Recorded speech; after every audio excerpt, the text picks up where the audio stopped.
ஜெய் ஸ்ரீ மாத்ரே நமக. ஜெய் குருதத், ஜெய் குரு பரசுராம். நமஸ்காரம். நான் கரூர்லேருந்து வல்சலா பண்ணிக்கிற பிரசன்ன ஜோதிடர். இன்னைக்கு நம்ம ராகு கேது பயிற்சியோடைய பலன்கள் சிம்ம ராசிக்கு எப்படி இருக்குன்னு பார்க்க போகிறோம்.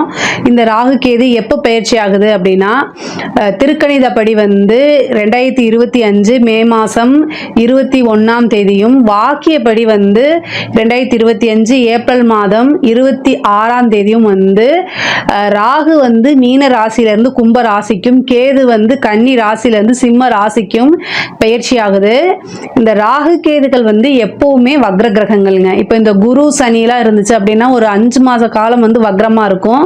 அதுக்கப்புறம் வக்ர நிவர்த்தியாகி அந்த கிரகங்கள் எல்லாமே முன்னோக்கி நகரும். இப்போ சுக்கிரன் புதன்லாம் எடுத்துட்டா கொஞ்ச நாட்கள் வக்ரமா இருக்கும், ஆனா அதோடைய இதுமே முன்னோக்கி நகரும். இப்போ குரு அப்படின்னா 2ல் இருக்காருன்னா அடுத்ததுக்கு 3க்கு போவார், பயிற்சி ஆவார்.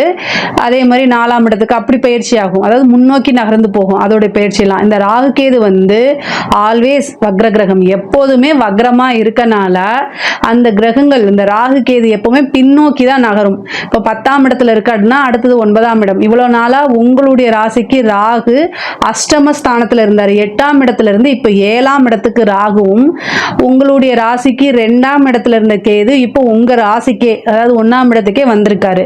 இப்போ ராகு கேது எப்பவுமே வக்ர கிரகங்கள்னால பின்னோக்கி நகர்றாங்க.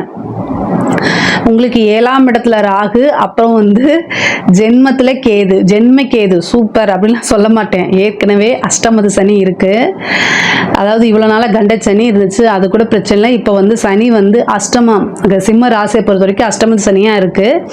அப்புறம் கேது, அதாவது மன உளைச்சலை கொடுக்கறதுக்கு கேதுவும் உங்க ராசிக்கு வந்திருக்கு. அப்போ ரொம்ப சூப்பரா இருக்கு அப்படின்னு சொல்ல மாட்டேன். பட் ஆனா பொறுமை, தெளிவு, ஒவ்வொரு விஷயங்களையும் எப்படி ஹேண்டில் பண்ணணுங்கிற தெளிவு, நிதானம், இது எல்லாமே ரொம்ப ரொம்ப தேவை. இதுக்கு என்ன பண்ணணும் அப்படின்னா மெடிடேஷன் பண்ணணும். உங்களை சுற்றி, அதாவது உங்களுக்குன்னு நம்பிக்கைக்குரியவர்கள் நல்லவர்கள் இருப்பாங்க. உங்களுடைய வளர்ச்சியை தன்னோட வளர்ச்சியாக நினச்சி மகிழ்ச்சி அடையக்கூடிய நபர்களை தேடி கண்டுபிடிச்சு அவங்க கிட்ட ஒப்பீனியன் கேளுங்க, சரிங்களா? அது உங்கள் பெற்றோர்களாக இருக்கலாம் அல்லது நண்பர்களாக இருக்கலாம், யாராக வேணா இருக்கட்டும். இப்போதைக்கு உங்களுக்கு அவசியமானது அந்த ஒரு நபரை தேடி கண்டுபிடிச்சு வச்சுக்கிறது தான், சரிங்களா? இந்த 1.5 வருஷ காலகட்டம் மிகப்பெரிய லெவல்ல கஷ்டங்கள் அப்படிங்கிறது தாண்டி வரணும். ஒருத்தருடைய லைஃப்ல எப்பவுமே சந்தோஷம் மட்டும் இருக்காது. ஸ்வீட்டே சாப்பிட்டுட்டு இருந்தா திகட்டாதா, அது மாதிரி வாழ்க்கையில கஷ்டம் இருக்கத்தான் செய்யும், ஆனா அதை தாண்டி வரத்தான் செய்யணும். ஸோ இந்த 1.5 வருஷத்துக்கு இப்போ ஒரு சிலர்லாம் சொல்லுவாங்க கேது சூரியன் வீட்டில் இருக்குது, ஸோ அப்போ சூரியன் வீட்டில் அது நெருப்பு, அப்புறம் சூரியனுக்கு மீது, அப்படிலாம் கிடையாது. ராகு கேது எப்போவுமே அதாவது ஜென்மத்தில் வந்தால் கஷ்டம் தான். நம்ம மனசை சுக்குநூறாக உடைச்சிட்டு அதுக்கப்புறம் தான் போவாங்க. அவங்களுடைய வேலையை அவங்க செவ்வனே செய்வாங்க. நிறைய பேர்த்துக்கு சிம்ம ராசியில் இருக்கவங்களுக்கு கிட்டத்தட்ட ஒரு 10 நாளுக்கு முன்னாடியே தெரியும் இந்த ராகு கேது பயிற்சியோடைய வேலை நல்லாவே தெரியும். இதில் மகம், பூரம், உத்திரம் இந்த நட்சத்திரக்காரர்கள், முக்கியமாக உத்திர நட்சத்திரத்தில் கேது ஃபஸ்ட்டு வரும்போதே அதோடைய வேலையை காமிச்சிருவார். ஸோ மெயினாக மன ரீதியாக நிறைய கஷ்டங்கள்லாம் இருக்கும். இந்த கஷ்டங்களை தாண்டி வர பழகிக்கங்க. மெயினாக ஒரு விஷயத்தை பர்ஃபெக்டாக செய்யணும் அப்படின்னு பிளான் போட்டு வச்சுக்கணும். நீங்கள் பிளான் போட்டு வச்சுக்கிட்டு செயல்படக்கூடிய நபர். அந்த பிளான் எல்லாம் இப்போ செல்லாது. நான் சிரிக்கிறேன்னு நினைக்காதீங்க. அதாவது துன்பம் வரும் வேளையில் சிரித்து கடந்து வர பழகிக்கணும். அதனால நான் சிரிக்கிறேன், வேற ஒன்றும் இல்லை. எல்லாருமே இந்த ராகு கேதுவோடைய பிரச்சனைகள்ல இருந்து கஷ்டப்பட்டு தான் முன்னேறி வருவாங்க. அதே மாதிரி பழகிக்குங்கன்னு சொல்றேன். பொதுவாகவே சிம்ம ராசிக்காரங்க நல்ல இன்டெலிஜென்ட்டாக இருப்பீங்க. நீங்கள் நல்ல நாலேஜு, நல்ல நிர்வாக திறமை உங்களுக்கு இருக்கும். அதே மாதிரி ஒரு விஷயத்த இப்போ எப்படி சூரியன் உங்களுடைய ராசிக்கு அதிபதி யாருன்னா சூரியன், அவரை நீங்கள் டைரெக்டாக பார்க்க முடியும், சரிங்களா? அவர் 6 மணிக்குனா கரெக்டாக 6 மணிக்கு வராரு, அதே மாதிரி 6 மணிக்கு அஸ்தமனமாகி போயிடுறாரு. டைம் டு டைம் வேலை பார்க்குறாருல, அது மாதிரி தான் நீங்கள் ஒவ்வொரு விஷயத்தையும் டைம் டு டைம் பர்ஃபெக்டாக பிளான் போட்டு வச்சுருப்பீங்க. ஆனால் அந்த பிளான் எதுவுமே இப்போ வேலை செய்யாது. உங்களுக்கே எரிச்சலாயிரும். என்னடா அது நம்ம கரெக்டாக செய்கிறோம், ஏன் எப்படி ஆகுதுன்னு ஒரு டைம் பார்ப்பீங்க, 2 டைம் பார்ப்பீங்க, உங்களுக்கும் பொறுமை இருக்குல்ல, அந்த அப்படியே பொறுமை எல்லை மீறி போய் அப்படியே வெறுத்து போய் உட்காருவீங்க. நான் என்ன சொல்கிறேன்னா, அப்படி வெறுத்து போய் உட்காது. இந்த டைம் நீங்கள் என்ன எஃபர்ட்ஸ் போடுறீங்களோ அது கண்டிப்பாக பலன் அளிக்கவே செய்யும். உங்களுக்கு கண்டிப்பாக பலன் அளிக்கும். நல்ல விஷயங்கள் நிறைய நடக்கும். இந்த ஒரு 1.5 வருட காலகட்டங்களை தாண்டி போயிட்டீங்க அப்படின்னாலே உங்களோட வாழ்க்கையில் சூப்பர் கிரேட் அப்படின்னு தான் நான் சொல்லுவேன். இந்த 1.5 வருஷம் உங்களுக்கு ஒரு சவால் அப்படின்னு வச்சுக்கோங்க. எல்லா விஷயங்களையுமே நீங்கள் எடுத்த காரியங்கள் எல்லாமே வந்து ஒரு தடைக்கு பின்பு தான் உங்களுக்கு சாதிக்க முடியும். சோதனை காலகட்டத்துக்கு அப்புறம் சாதனை காலகட்டம் வச்சுக்கோங்களேன். ஒரு சோதனை வருது அப்படின்னா அந்த சோதனைக்கு அப்புறம் உங்களுக்கு ஒரு சாதனை தான். நீங்கள் மிகப்பெரிய லெவலில் சாதிக்கணும்னு நினைக்கிறீங்க அப்படின்னா இது ஒரு ட்ரையல் பீரியட் அப்படின்னு வச்சுக்கோங்க. இந்த டைமில் வந்து எல்லா இதுவுமே உங்களுக்கு வரும். எதுவுமே வேண்டாம்ப்பா அப்படின்னு சொல்லிட்டு அமைதியாக நீங்கள் உண்டு உங்கள் வேலை உண்டு அப்படின்னு இருந்தால் கூட என்ன இந்த வேலையை போய் செய்கிற அப்படின்னு உங்கள் மனசை குத்தி கிழிக்கிறதுக்கே வருவாங்க. ஏன்னா 7ஆம் இடத்துல ராகு உங்கள் மனசை எப்படியாவது காயப்படுத்தி அதை கிழித்து தைச்சு என்னென்னலாம் செய்யறதுக்குன்னே ஆளுங்க வருவாங்க. அவங்க கிட்டேருந்து நீங்கள் என்ன செய்யணும், தூரம் ஓடி போய் ஒளிஞ்சுக்கணும். இந்த டைமில் அவங்க எதுக்கவெல்லாம் முடியாது, அமைதியாக கடந்து போய்க்கணும், இல்லைன்னா ஒளிஞ்சுக்கணும், மறைஞ்சு வாழ்ந்துக்கணும். அப்படி தான் நீங்கள் இருந்துக்கணும். உங்களை சுற்றி நிறைய பேர் வந்து பொதுவாகவே சிம்மராசிக்காரங்க வந்து பர்ஃபெக்டாக இருப்பீங்க, எல்லாத்துலேயும் ஈஸியாக ஜெயிக்கக்கூடியவங்களாக இருப்பீங்க. ஆனால் என்ன அப்படின்னா உங்களுக்கு அதுலேயே வந்து உங்களுக்கு 7 6 நபராக இருக்கார். அப்போது உங்களுடைய ஆப்போசிட்டில் இருக்கவங்க ஒரு நண்பர்களாகவும் இருக்கலாம், அல்லது உங்களோட வேலை பார்க்குற இடத்துல ஒரு ஃப்ரெண்ட்ஸாக இருக்கலாம். ஆனால் அவங்க உங்கள் மேலே எப்பவுமே ஒரு ஜெலஸாகவே இருப்பாங்க. இதை நல்லா ஞாபகம் வச்சுக்கோங்க.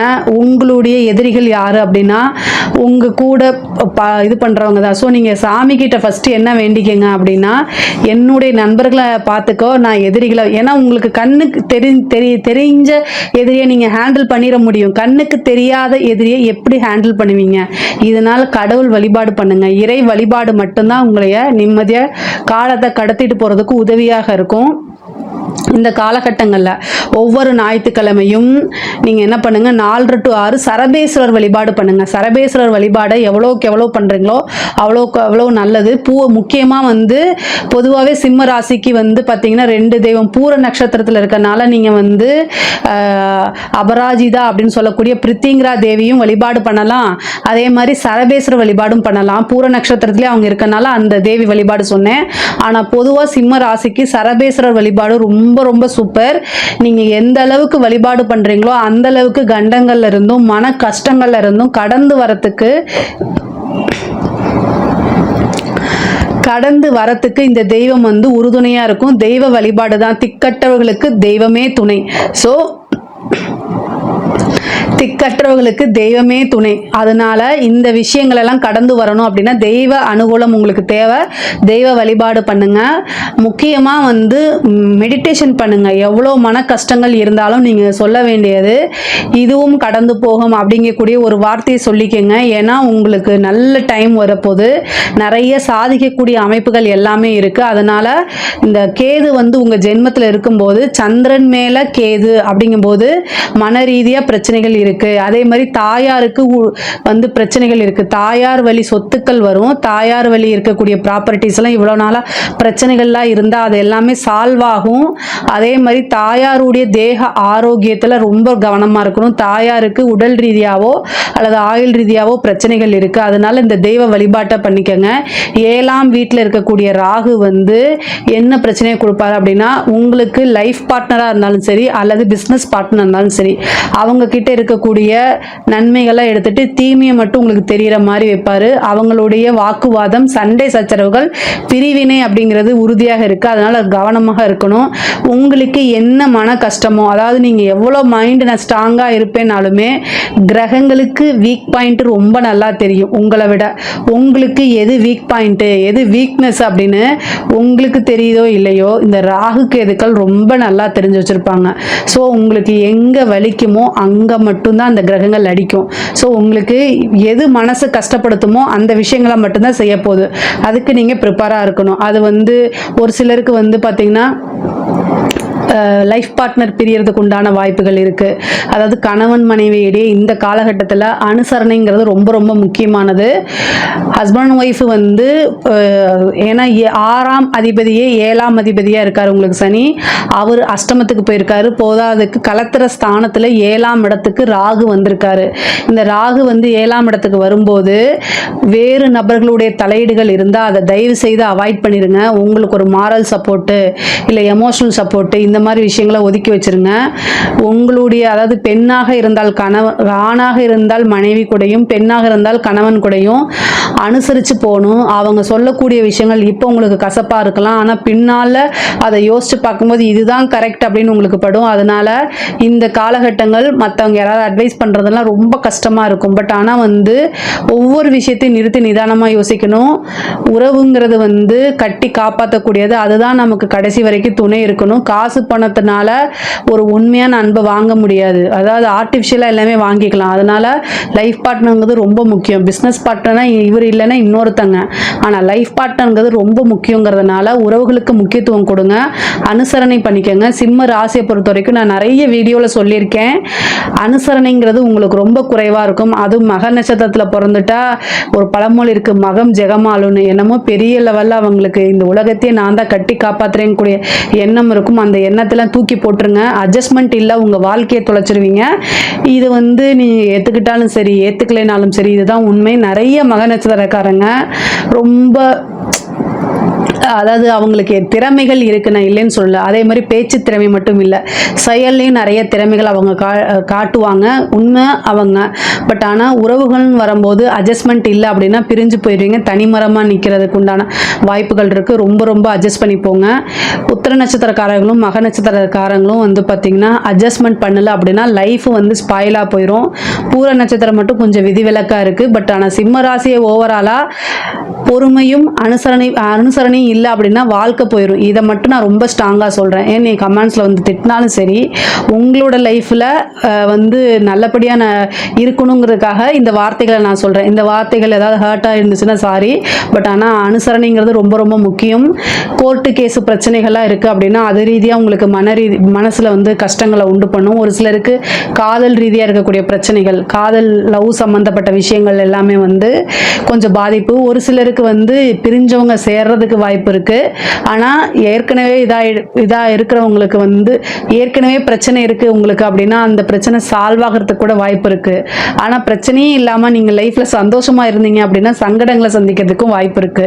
ஸோ ஏன்னா ராகு கேதுக்கள் வந்து மாற்றி மாற்றி வக்ர கிரகங்கள்னால மாற்றி சில நீ ஹாப்பியாக இல்லையா, சரி பொழைச்சி போ அப்படின்னு விட்டுரும். நீ சந்தோஷமாக எப்படி இருக்கலாம் அப்படிங்கிறத வச்சு செஞ்சிடும்.